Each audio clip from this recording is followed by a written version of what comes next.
Hello guys, nandito na naman ako at syempre good morning muna dyan at good afternoon dito.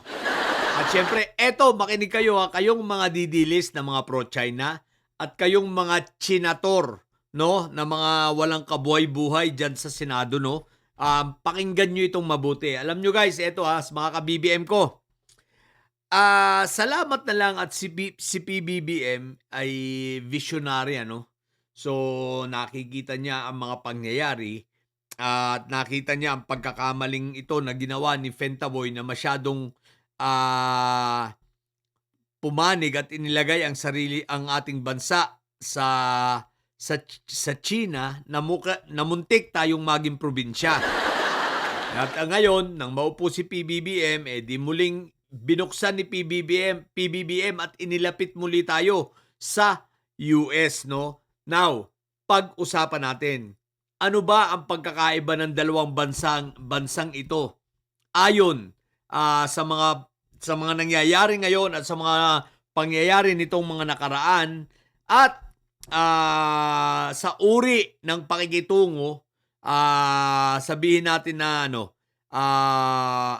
pakikitungo sa kanilang kaalyadong bansa. Okay, ano ang pagkakaiba? Guys, kung inyo lamang iisipin, talagang at kung inyong oobserbahin, masasabi ninyo na mabuti na lang at tayo ay pumanig sa Amerika at hindi tayo pumanig sa China na tayo magpaalipin sa China at humiwalay sa US. Hindi dahil sa US ay ginigera ang Iran at ang mga iba pang bansa, hindi 'yun ang dahilan, no? Kundi dito, kung uobserbahan natin ng mas malalim at titingnan natin ng mas malalim na perspektibo, masasabi nating hindi maganda ang maging kaibigan ng China. Okay, bakit? Tingnan natin. Ang China ngayon, napagkikita, no? Ang China ngayon ay nalalantad at nahahayag ang kanilang pagiging hindi tunay na kaibigan at hindi nagmamalasakit ng totoo. Okay, bakit? Tingnan ninyo. Ang dalawang bansa no na may pinakamalaking pakinabang ang China, no? Ito ay ang Venezuela dahil sa langis at ang Iran na dahil din sa kanilang langis, di ba? At sa katunayan, sa kasaysayan nitong mga nagdaang panahon, kita naman natin ang kanilang pagkakaibigan. Marami silang mga events na magkasama sila, even si Xi Jinping dumadalo at nakikipagkita sa mga leader na ito ng Iran at ng Venezuela. Nung panahong si Marudo hindi pa nahuhuli. Pero hindi nyo ba napansin guys nang mahuli si Marudo, may ginawa ba ang China? Ngayon, nang ginera at pinatay ang leader ng Iran, may ginawa ba ang China? Siyempre, ang gagawin lang nila ay magpe-press release lang. Pero, hindi nila nagawa na ipagtanggol talaga ang dalawang bansang ito. Diba? Bakit? Sa katotohanan na talagang takot rin sila sa Amerika na aside from dahil ang mga gamit nila ay made in China, likas naman talaga itong mga duwag. Sa kasaysayan guys, hindi nananalo sa gera ang China. Sa totoo lang hindi kagaya natin mga Pilipino na talagang likas sa atin ang mga lumalaban, ipinaglalaban ng bansa. Ang China, sila nag-aaway. Meron silang history ng civil war.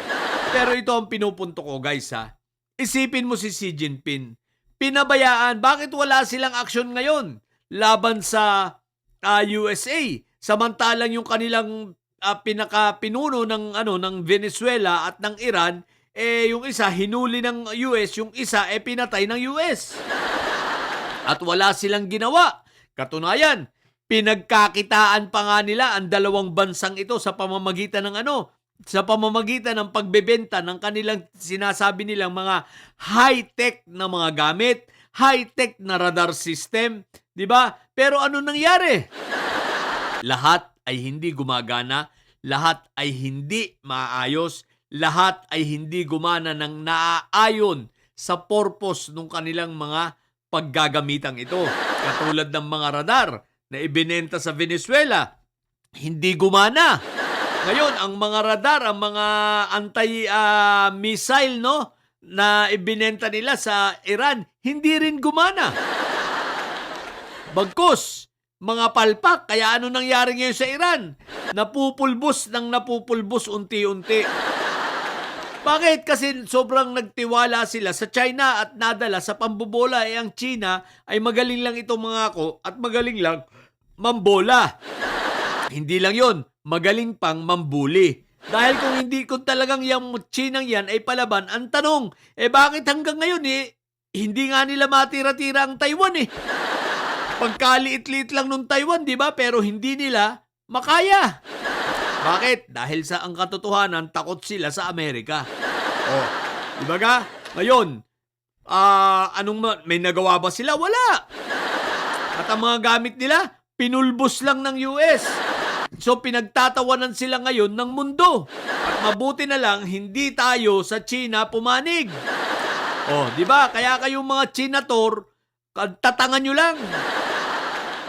Ngayon, kung tayo ay naging kaibigan ng China, palagay mo, kung magalit sa atin ng US, ililigtas kaya tayo ng China? For sure, pababayaan lang tayo.